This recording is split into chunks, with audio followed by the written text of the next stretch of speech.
त्रिरंगा प्रत्येक भारतीय आत्मा एथिरे भरी रही शौर्य स्वाभिमान भाईचारा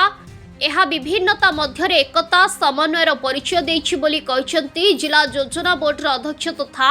सत्यवादी विधायक ओम प्रकाश मिश्र। पूर्वाह्न शरधाबाली मुक्ताकाश रंगमंच ठारू हर घर त्रिरंगा कार्यक्रम एक विशाल शोभायात्रा अनुष्ठित होइथिला। 5000 ऊर्ध्व विभिन्न वर्गर व्यक्तिविशेष एथिरे सामिल होई देश प्रेमर आनंद आवेग मध्य बगला धर्मशाला ठारे पहुंचीथिले। ए उपलक्षे शरधाबाली ठारे आयोजित उत्सव में मुख्य अतिथि भाव जोगदे विधायक श्री मिश्र आमे देश को जेपरी भल पाती त्रिरंगा पाई सेतिकी गर्व अनुभव करती बोली कहिथिले। स्वाधीनता पाई आम पूर्व सूरी मानक अवदान संघर्ष चिरस्मरणीय। आजिर युवपीढ़ी आमर महान स्वाधीनता संग्राम त्याग बलिदान आम संस्कृति ऐतिह्य परंपरा अहिंसा संपर्क अवगत होगा सह सेमानक शक्ति प्रतिभा को देश सेवार विनियोग पाई श्री मिश्र आह्वान देथिले।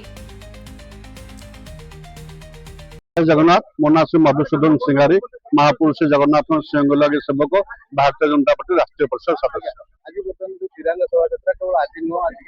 3 दिन आरंभ होलानी बर्तमान अगस्त तिरंगा कौन कह निश्चित पक्ष आपण देखुथे सारा ओडिशा सारा भारत वर्ष आज घर घर तिरंगा यात्रा चली कारण तिरंगा ही आमर सबुठ श्रेष्ठ सम्मान कारण से तिरंगा तले आम भारत स्वाधीन होता से तिरंगा धरिकी भी आम जो मैंने देश बलिदान देते से तिरंगा धरिकी निज छाती की देखाई गुड़ी खाई से देश आज बलिदान देके आमको स्वाधीन देते से तिरंगार सम्मान आमर तिरंगा यात्रा पुरी ठारे आयोजन करा विशेषकर बहुत भल भाव आयोजन करता हजार हजार लोक सामिल होते पुरीर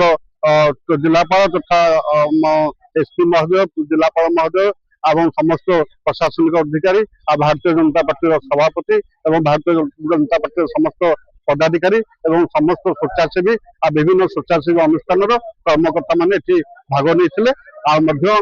गुंडीचाहर ठार बाहरी आम बागला धर्मशाला यार शेष कर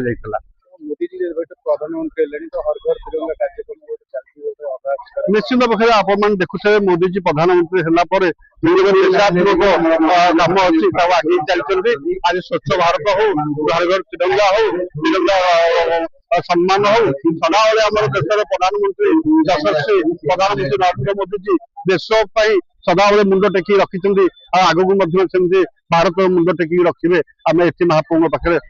प्रार्थना करूँ। तिरंगा जो कार्यक्रम चलती आज हर घर तिरंगा कार्यक्रम आज पूरी डिस्ट्रिक्ट हेडक्वार्टर रे गोटे इम्पोर्टेंट कार्यक्रम थिला हमर तिरंगा रैली रे आज हजार हजार संख्या रे पार्टिसिपेंट्स आसिचंती स्कूल रु छात्र छात्री माने आसिचंती समस्त एनजीओ जते अच्छी स्वेच्छासेवी ऑर्गेनाइजेशन तांकर सब पार्टिसिपेंट्स आसिचंती समाजर सब स्रोतरु पार्टिसिपेंट्स आसिचंती समस्त मनरे गोटे इच्छा शक्ति आम तिरंगा को केमती आमे आहुरी माने भल भाव समस्त को आम तिरंगार महात्म्यता विषय केमती समस्त को कहवा केमिति आमर बरपुत्र माने जो माने देश पई बलिदान देते मन पकेवा एवं समस्त एक आह्वान रहिबो जे आम राज्य आम देश को सर्वोपरि आगु को केमती नहीं कि जीवा केमिति देश जो देशभक्ति लोक मानक भितर आमर देशात्मबोध भावना को केमती आगु को नहीं कि जीवा से विषय रे आज यही कार्यक्रम टी होइछि। कार्यक्रम आम श्री गुंडीचा मंदिर रु आरंभ होई बगला धर्मशाला पर्यंत होइछिला। यही कार्यक्रम रो गोटे मुख्य आकर्षण थिला हमर पाखापाखि 200 फुट लंब हमर जातीय पताका एवं एथरे मु समस्त को पार्टिसिपेट करिथिबारु हार्दिक धन्यवाद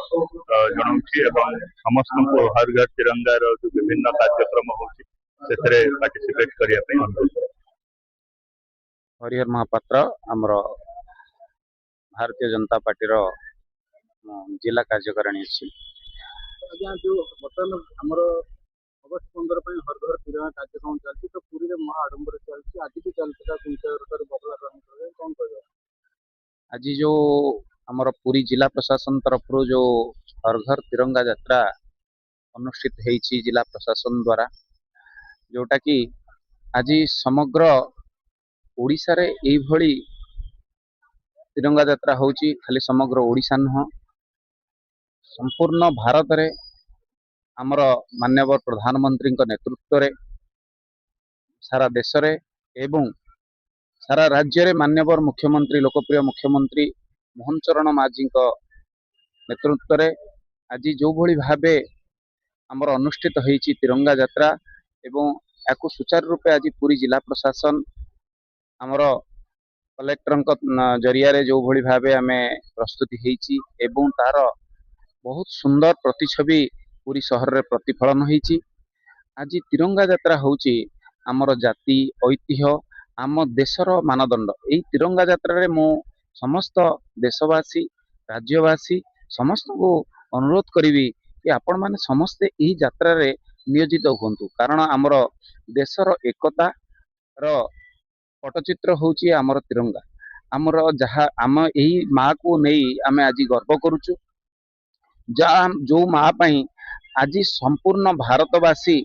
छत्र छाया तले तांकर अछंती